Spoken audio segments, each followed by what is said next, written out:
sejak kebangkitan ulama bersama pengikut-pengikutnya istiqomah dan setia jaga akidah dan sunnah Rasulullah. Alhamdulillah segala puji baginya ulama bersama pengikut-pengikutnya istiqomah dan setia menjaga agama nusa dan bangsa. Mari kuatkan niat kita, kita bulatkan tekad kita, terus lanjutkan amal kita, mengembangkan hikmah kita. Assalamualaikum warahmatullahi wabarakatuh.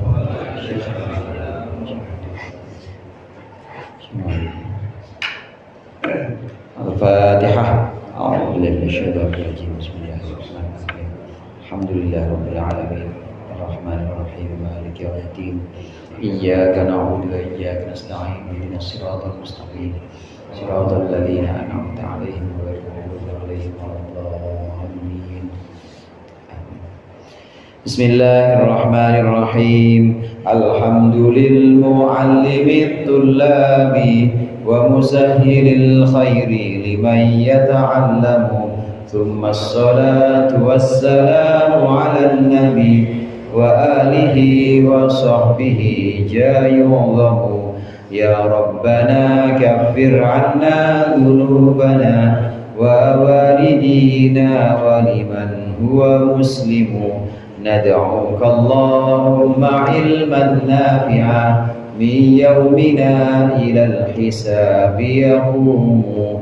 Amin amin amin wa ya fattahu. Amin amin amin wa ya alimu. Bismillah walhamdulillah wassalatu wassalamu ala sayyidina Muhammadir Rasulillah wa ala alihi wa sahbihi wa man tabi'a hudahu wa jama'atah. Wala haula wala quwwata illa billah. Amma ba'du. Segenap para ustadz, para hujjaj, para sesepuh dan jamaah Masjid Al-Ikhlas yang dimuliakan oleh Allah. Alhamdulillah pada malam hari ini kita lanjutkan kembali pengajian tafsir Jalalain.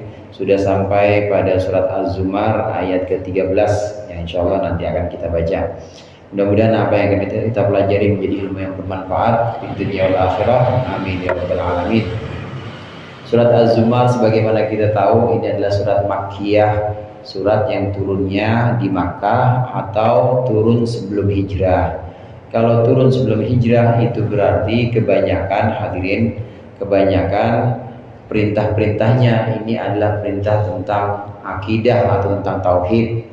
Perbedaannya surat-surat Makkiyah itu dengan surat Madaniyah. Surat Makkiyah lebih banyak berbicara tentang prinsip keimanan seperti iman kepada Allah, iman kepada hari akhir atau kebangkitan, dan juga tentang tauhid atau tentang keesaan Allah. Orang-orang Mekah, orang-orang musyrik Mekah saat itu kita tahu menyembah lebih dari Tuhan. Jadi ada berhala-berhala. Begitu juga sebagian mereka ada yang ingkar kepada hari kebangkitan.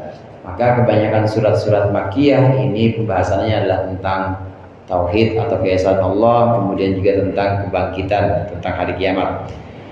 Begitu juga surat Az-Zumar ini banyak ayat-ayat yang sudah kita baca dan juga beberapa ayat yang ke depan nanti akan kita baca. Ini khitabnya atau yang diajak bicaranya adalah orang-orang musyrik Mekah. Ayat ke-13 dari surat Az-Zumar ini. Qala Allah Ta'ala wa huwa asdaqul qailin. Qul inni akhafu in 'asaitu rabbi 'adaba yawmin 'adzim. Qulillaha a'budu mukhlishan lahu dini fa'budu ma syi'tum min dunihi. Qul innal khasirina alladhina khasiru anfusahum wa ahlihim yawmal qiyamah ala dzalika huwal khusranul mubin. Qul katakanlah wahai Muhammad, inni akhafu, aku takut, sesungguhnya aku takut, in asaitu rabbi, aku takut jika aku mendurhakai Tuhanku, aku takut adzab yaumin azim, akan siksa hari yang besar.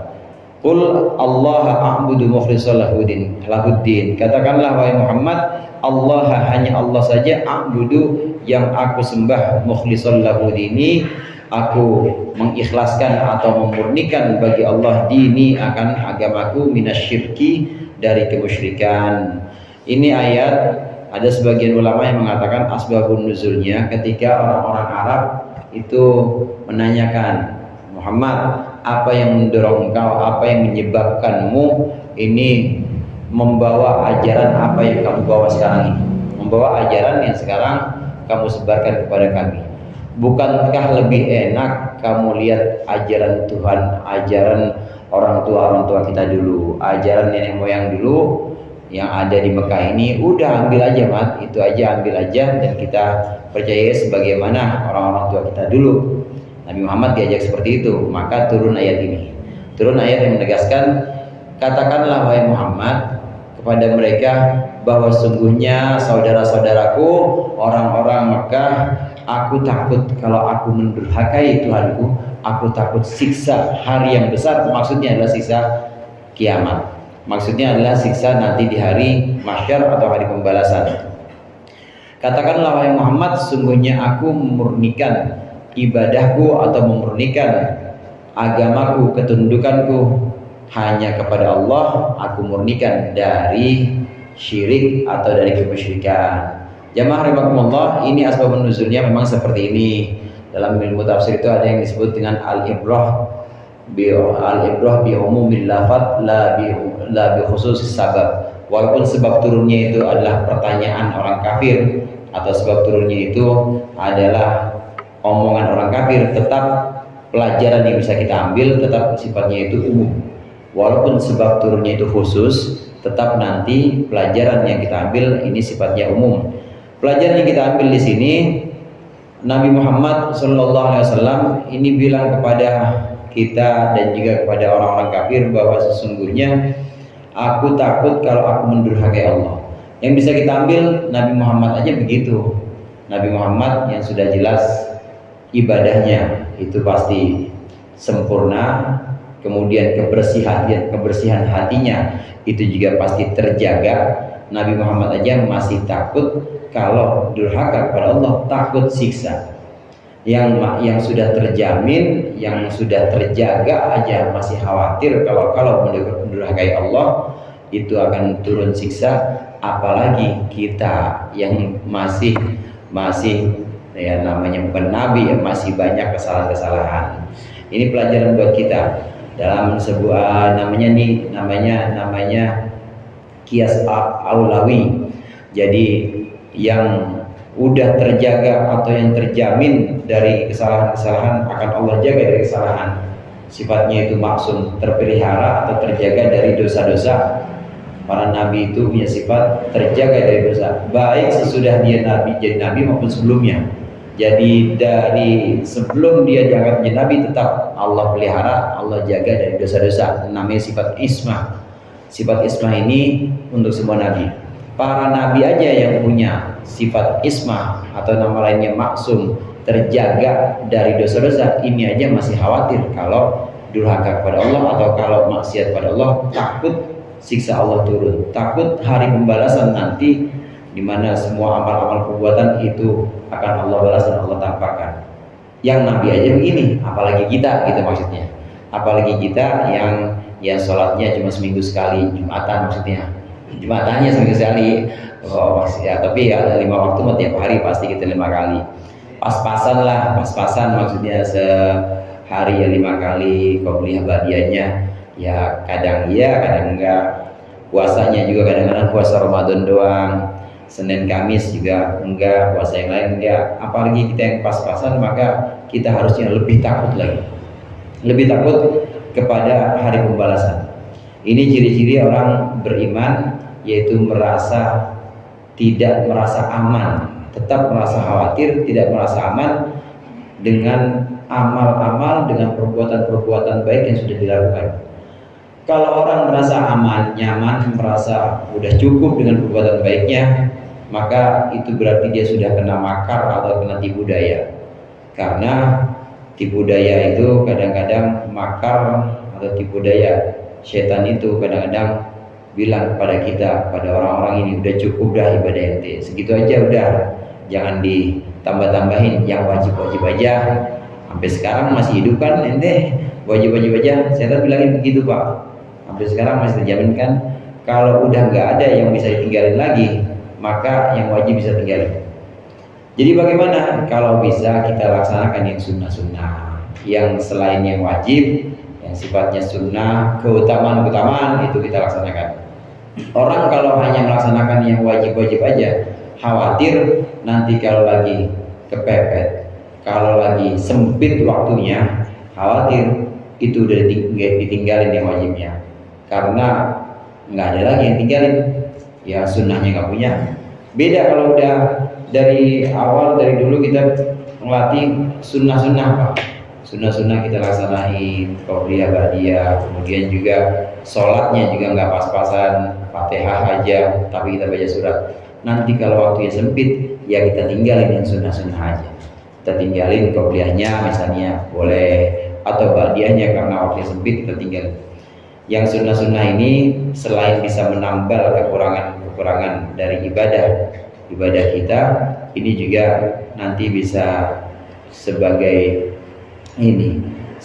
bagian-bagian yang nanti ditinggalkan kalau dalam waktu keadaan sempit.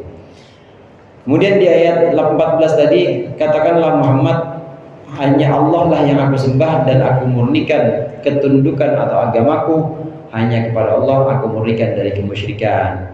Nabi Muhammad menyatakan ini di depan orang-orang kafir Mekah untuk memukul mereka. Maksudnya memukul itu menjatuhkan argumentasi mereka bahwa aku hanya tunduk kepada Allah satu-satunya Tuhan. Beda sama orang-orang Mekah waktu itu. Mereka tunduk kepada banyak Tuhan. Ada 350-an berhala itu yang ada di Ka'bah. Berhala yang ada di Ka'bah, yang kecil-kecil, yang gede-gede, itu jumlahnya kurang lebih 350 atau 360-an sesuai dengan jumlah hari. Nah ini yang mereka jadikan sebagai Tuhan-Tuhan, yang mereka campur adukan dengan penyembahan kepada Allah. Kalau ditanya siapa yang menciptakan langit, jawabnya Allah mereka. Siapa yang menciptakan bumi? Allah. Tapi begitu suruh nyembah Allah aja nggak mau. Itu orang-orang kafir Mekah saat itu. Orang-orang musyrik begitu diajak bahwa Tuhan itu cuma satu, Allah itu tidak ada sekutu atau tidak ada temannya, maka mereka jawabannya, gimana mungkin Muhammad, orang urusannya banyak, kok diurusin cuma satu Tuhan? Itu kata orang-orang kafir. Ini kan urusan banyak, ada urusan hujan, ada urusan dagang, ada urusan keluarga, ada urusan perang, masa Tuhannya cuma satu? Itu kata orang-orang kafir tuh Pak. Kalau kita gimana tuh? Kira-kira setuju nggak tuh? Setuju apa enggak? Kayaknya bener tuh, kayaknya begitu kalau sepintas. Maka oleh Al-Quran Nabi Muhammad diperintahkan, Muhammad bilang kepada mereka, bagaimana kalau kalian punya dua majikan, punya dua Tuhan? Kalian punya dua Tuhan atau lebih, dan semua Tuhan itu menyuruh kalian, memerintah kalian tugas yang berbeda. Tuhan yang A menyuruh ke blok A, Tuhan yang D menyuruh ke blok D, Tuhan yang M menyuruh ke blok M misalnya. Tapi kudu dilaksanakan semua. Kira-kira kalian merasa sulit atau enggak? Ya iya sulit lah. Orang beda-beda begitu. Ya udah enakan satu Tuhan, apa enakan dua Tuhan? Ya udah enakan satu Tuhan, kata dia gitu, kata orang-orang Mekah. Nah sebagian ada yang percaya bahwa Tuhan itu memang harus satu. Kalau akalnya lurus, akalnya itu sehat, pasti mengingkari adanya Tuhan lebih dari satu Pak. Sering saya sampaikan dalam pelajaran-pelajaran akidah atau pelajaran tauhid, akal kita itu tidak akan menerima kalau Tuhan lebih dari satu.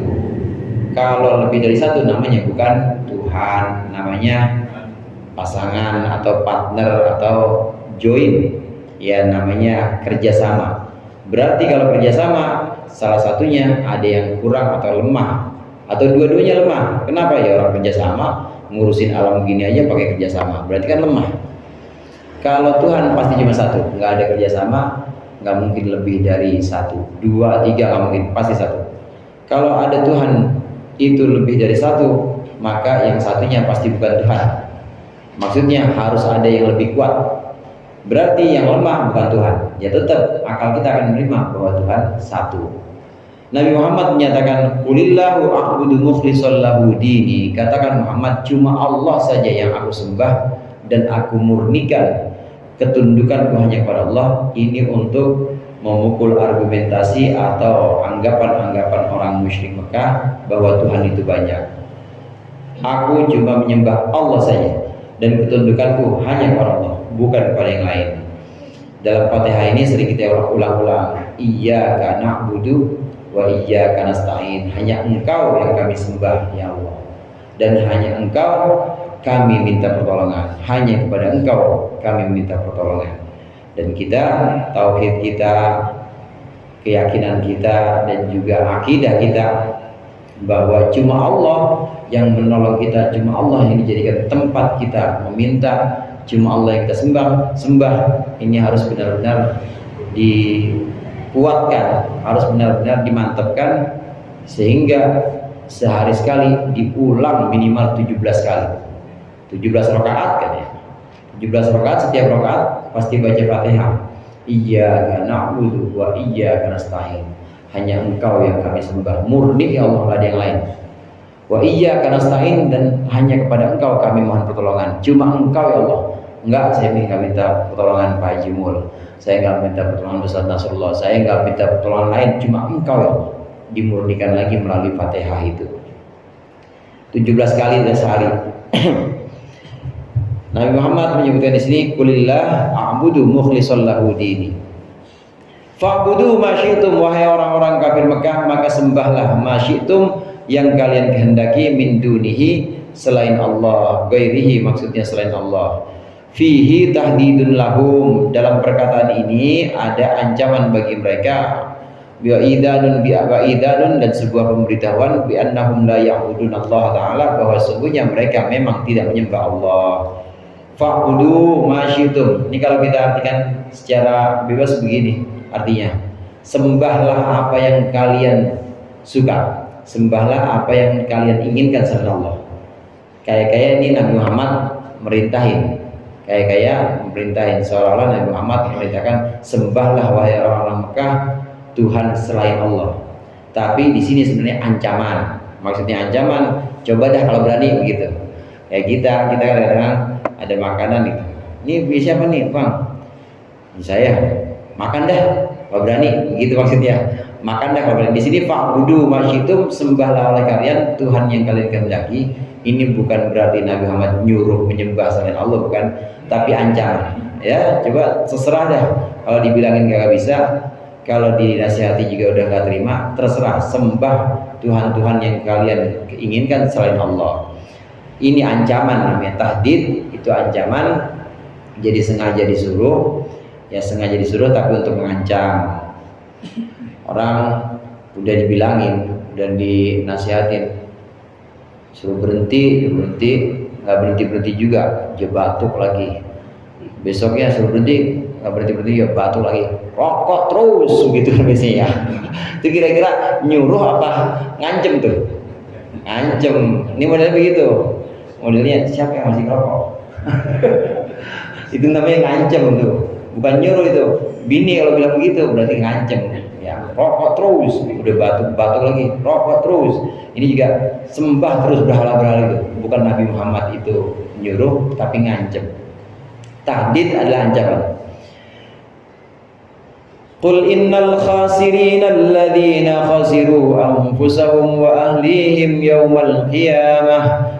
Katakanlah wahai Muhammad, sesungguhnya orang-orang yang rugi adalah orang-orang yang membuat rugi. Orang-orang yang membuat rugi anfusahum, akan diri mereka, wa ahlihim, dan keluarga mereka, yaumal qiyamati, di hari kiamat. Bitakhlidil anfusi, dengan menjadikan kekal dirinya, finnari, di neraka, wa bi'adami wusulihim ilal khuril mu'addati, dan sebab tidak sampai mereka kepada bidadari yang disediakan lahum untuk mereka, fil jannati, di surga. Fil jannati, dalam surga. Fa aminu lau amanu, jika mereka beriman. Lalu di sini dilanjutkan, katakanlah wahai Nabi Muhammad, ditegaskan, orang-orang orang-orang yang rugi itu bukan orang-orang yang di dunianya ini miskin, yang di dunianya ini fakir, yang di dunia ini menjadi hamba saya. Bukan itu orang-orang yang rugi. Orang-orang yang rugi ini adalah orang yang membuat diri mereka nanti dalam penyesalan, kerugian di akhirat karena mereka menyekutukan Allah. Apa yang seharusnya bisa membuat mereka selamat di akhirat itu tidak mereka lakukan. Yang membuat mereka selamat itu apa? Lau amanu, yaitu iman. Iman yang buat mereka selamat. Kalau mereka selamat, orang-orang kafir Mekah ini yang diajak bicara.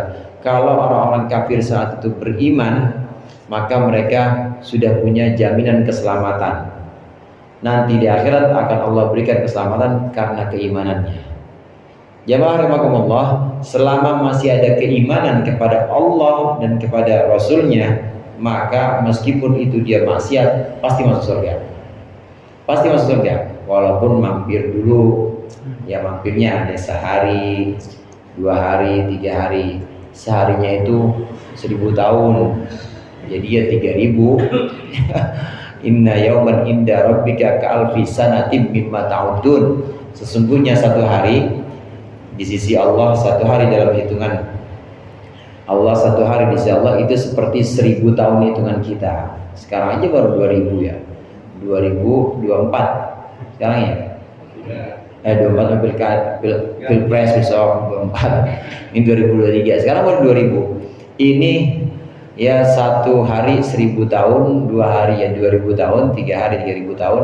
Mampir dulu. Tetapi kalau ada keimanan tetap Allah angkat nanti. Syaratnya harus ada keimanan. Orang-orang kafir ini tidak ada keimanan sama sekali, tidak ada keimanan belas. Benar-benar orang-orang kafir ini ingkar kepada Allah, tidak percaya kepada Nabi Muhammad. Wahyu yang diturunkan oleh Allah kepada Nabi Muhammad ini semuanya ditentang. Orang-orang kafir ini adalah orang-orang yang rugi. Nanti di akhirat mereka membuat rugi diri mereka dan juga membuat rugi keluarga mereka. Ada kata-kata alladzina khasiru anfusahum wa ahlihim, yaitu orang-orang yang membuat rugi diri mereka dan juga membuat rugi keluarganya hari kiamat. Karena nanti sabda Rasulullah SAW, orang yang ada di dunia ini nanti di akhirat akan Allah buatkan rumah semuanya. Di akhirat, di surga maksudnya, akan Allah buatkan rumah semuanya. Semuanya akan Allah buatkan rumah. Jadi ada tempatnya. Walaupun nggak istana, ada di sana, udah ada kaplingnya masing-masing. Orang yang masuk neraka bagaimana? Begitu juga, udah ada jatahnya di sana. Cuma gara-gara nggak mau iman, akhirnya rumah itu di sana nggak dipakai sama dia, tapi dipakai oleh orang-orang yang beriman, untuk orang-orang yang beriman. Ada orang kafir, Abu Jahal misalnya. Abu Jahal di sana rumahnya sudah disediakan, untuk keluarganya juga sudah disediakan. Untuk keluarganya sudah disediakan. Nah mereka, ini Abu Jahal ini membuat rugi dirinya dan membuat rugi keluarganya. Maksudnya dia masuk surga, maka rumahnya yang dia masuk neraka, maka rumahnya yang di surga nggak dipakai untuk orang-orang beriman. Keluarganya yang harusnya bisa kumpul, keluarganya yang harusnya bisa kumpul bareng di surga yang beriman dari keluarga Abu Jahal. Ada yang beriman dari keluarga Abu Jahal. Anaknya hadirin namanya Ikrimah bin Abu Jahal. Ini iman kepada Rasulullah, bahkan menjadi salah satu dari sahabat-sahabat yang alim, sahabat-sahabat yang saat itu menjadi tumpuan atau menjadi tokoh sahabat-sahabat besar. Ikrimah bin Abi Jahal, Ikrimah anaknya Abu Jahal, itu iman. Harusnya ketemu di sana sama Ikrimah, ketemu sama orang-orang beriman, enggak ketemu. Kenapa? Karena Abu Jahal di neraka. Ini maksudnya membuat rugi dirinya dan membuat rugi keluarganya. Harusnya bisa ketemu di surga, tapi karena ingkar kepada Allah, ingkar kepada kenabian Rasulullah, maka dia tidak menempati apa yang sudah Allah sediakan di sana. Asal ada iman, bisa Allah angkat. Keimanan itu adalah keimanan yang bisa membuat orang selamat, jaminan selamat tidak selamanya di neraka, itu adalah keyakinan dalam hati bahwa Allah ada dan Nabi Muhammad adalah Rasulullah. Keyakinan ini kuat, tidak ada keraguan, sehingga muncul berbentuk ucapan atau ikrar, namanya syahadat. Asyhadu an la ilaha illallah wa asyhadu anna Muhammadar Rasulullah. Sampai keluar yang namanya syahadat, maka itu adalah iman yang menyelamatkan.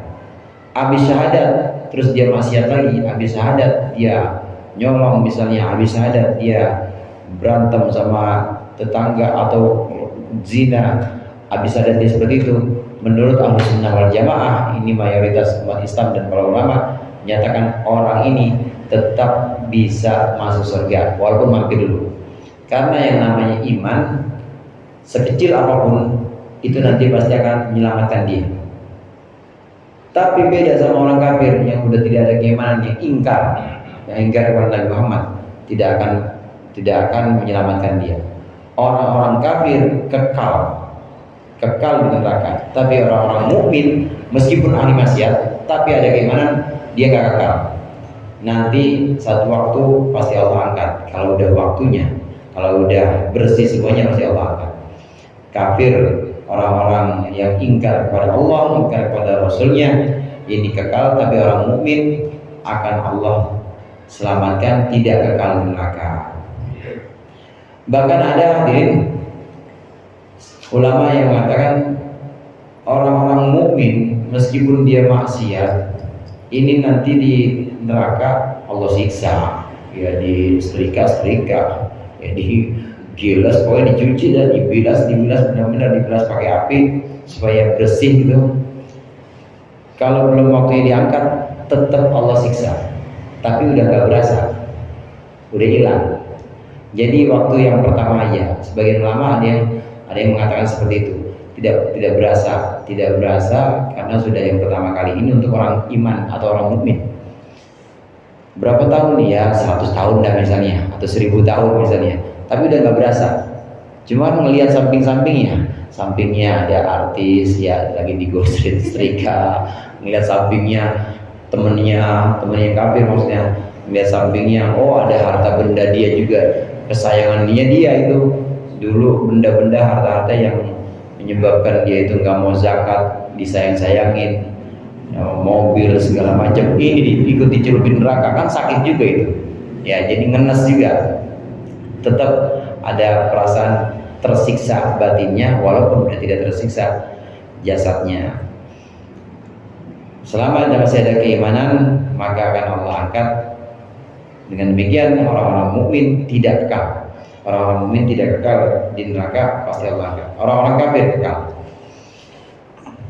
Ala dzalika huwal khusranul mubin. Ala, ingatlah bahwa sungguhnya itu ada al-khusranul mubin, adalah kerugian yang nyata, al-bayyinu, yaitu kerugian yang nyata. Kerugian yang nyata maksudnya kerugian yang sudah tidak bisa dibantah lagi. Ya, rugilah orang, kita udah disediain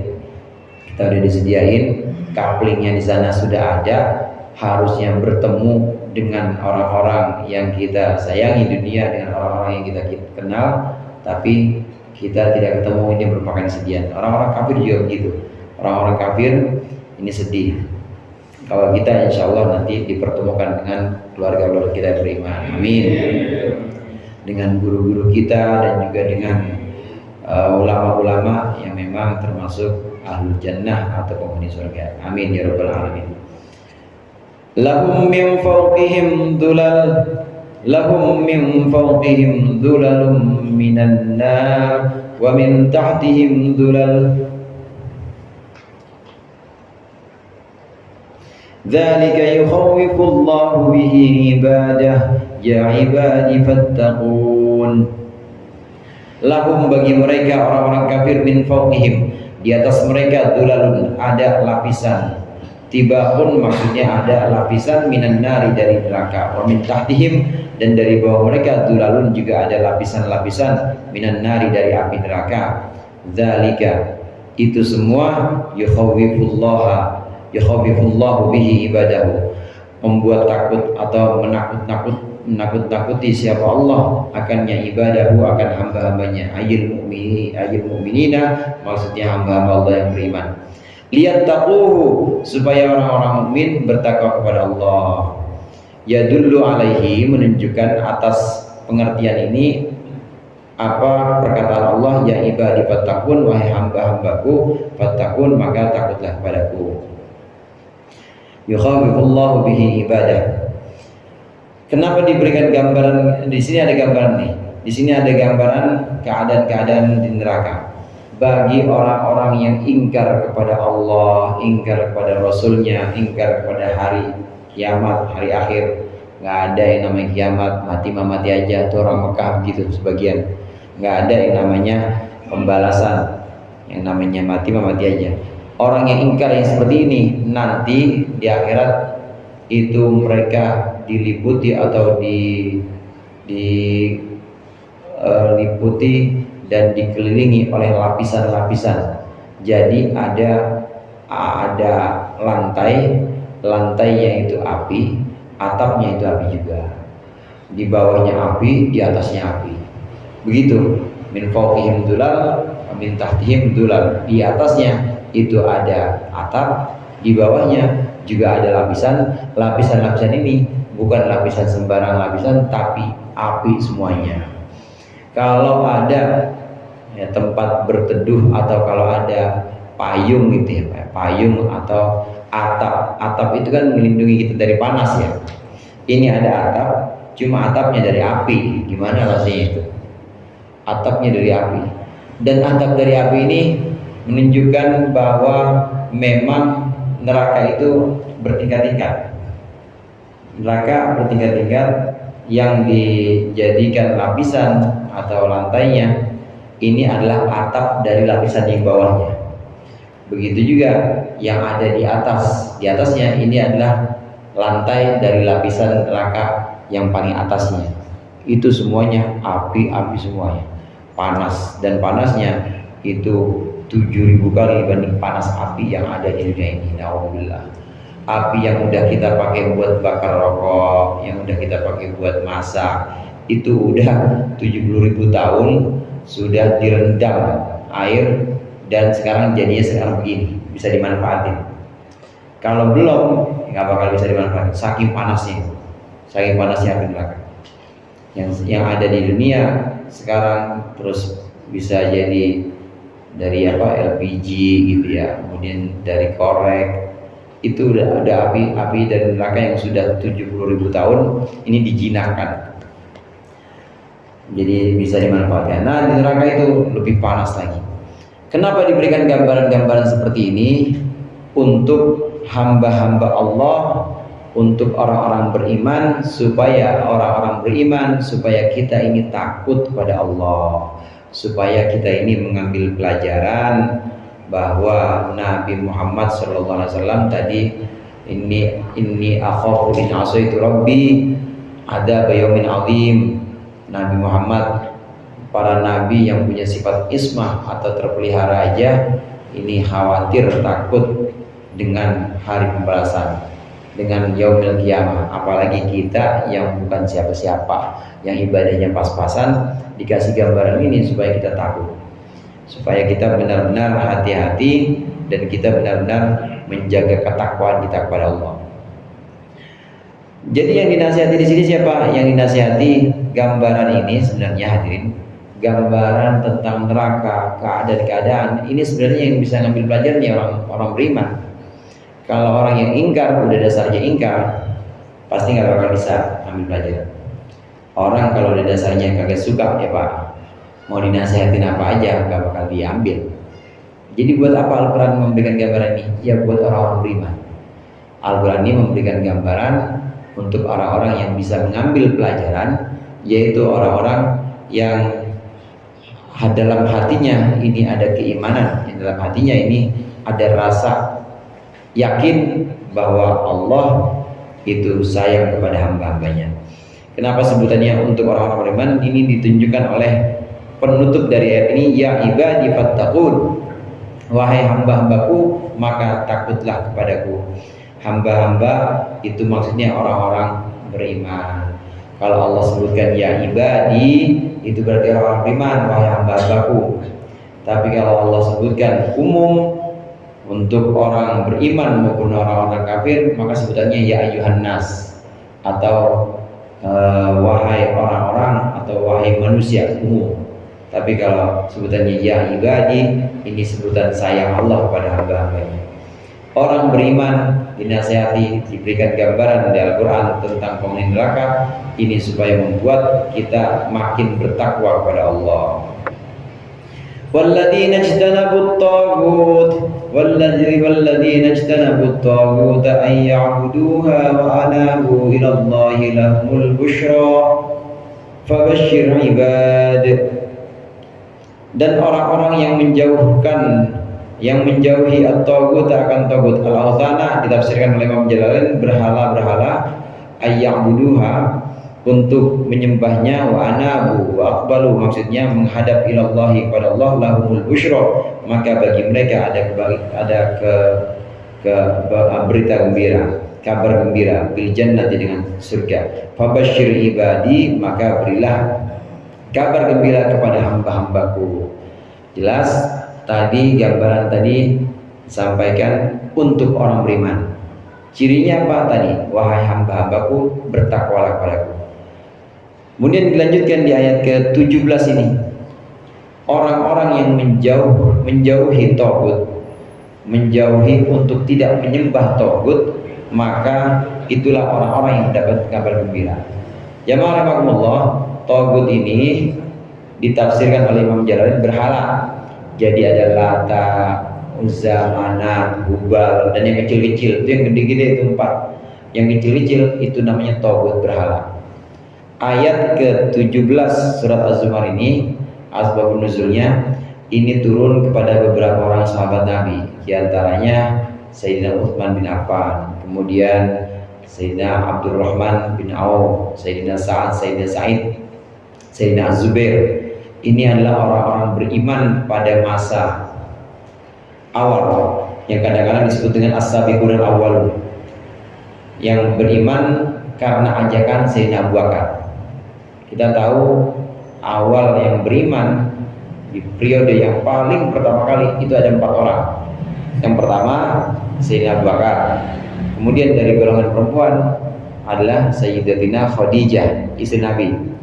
Kemudian dari golongan remaja Sayyidina Ali, dari golongan hamba sahaya itu Bilal. Itu 4 orang yang beriman pertama. Sayyidina Abu Bakar ini punya pengaruh. Sayyidina Abu Bakar bisa mengajak orang-orang lain untuk beriman. Di antaranya yang disebutkan tadi, di antaranya Sayyidina Utsman, ini juga atas ajakan Sayyidina Abu Bakar. Sayyidina Zubair bin Awam, Abdurrahman bin Auf. Nah, orang-orang inilah orang-orang yang menjauhkan penyembahan berhala atau taghut. Kata Allah di sini, orang yang menjauhi penyembahan berhala maka akan mendapat kabar gembira dengan surga. Bahkan bukan hanya kabar gembira dengan surga, nanti ketika sakaratul maut, Pak, orang-orang yang menjauhi penyembahan berhala, orang-orang yang sholat seperti kita, iyyaka na'budu wa iyyaka nasta'in, cuma Allah yang kita sembah, nanti ketika sakaratul maut insya Allah akan dapat kabar gembira nanti. Amin. Jadi ditunjukin tempat kita, ini tempatnya. Jadi enak melepasnya. Sakit nggak? Sakit, tetap sakit. Tapi kalau kita sakit, tapi udah melihat tempat kita, enak nggak rasanya? Enak walaupun sakit, tapi kita udah tahu ditunjukin. Namanya busyra atau kabar gembira. Di saat sakaratul maut dapat kabar gembira bahwa tempatnya nanti akan baik. Di alam kubur dapat kabar gembira lagi. Nanti di yaumul mahsyar dapat kabar gembira lagi bahwa tenang, udah masuk golongan, ya kumpul di golongan orang beriman, nanti akan Allah giring ke dalam surga karena memang kelompoknya kelompok orang beriman. Ini yang namanya busyra atau kebahagiaan untuk orang-orang yang menyembah hanya kepada Allah saja. Alladzina yastami'una al-qaul fayattabi'una ahsanah, wallahu a'lam bishawab. Mudah-mudahan bermanfaat. Lebih kurangnya saya mohon maaf. Wallahu muwaffiq ila aqwamit thoriq. Assalamualaikum warahmatullahi wabarakatuh. Waalaikumsalam.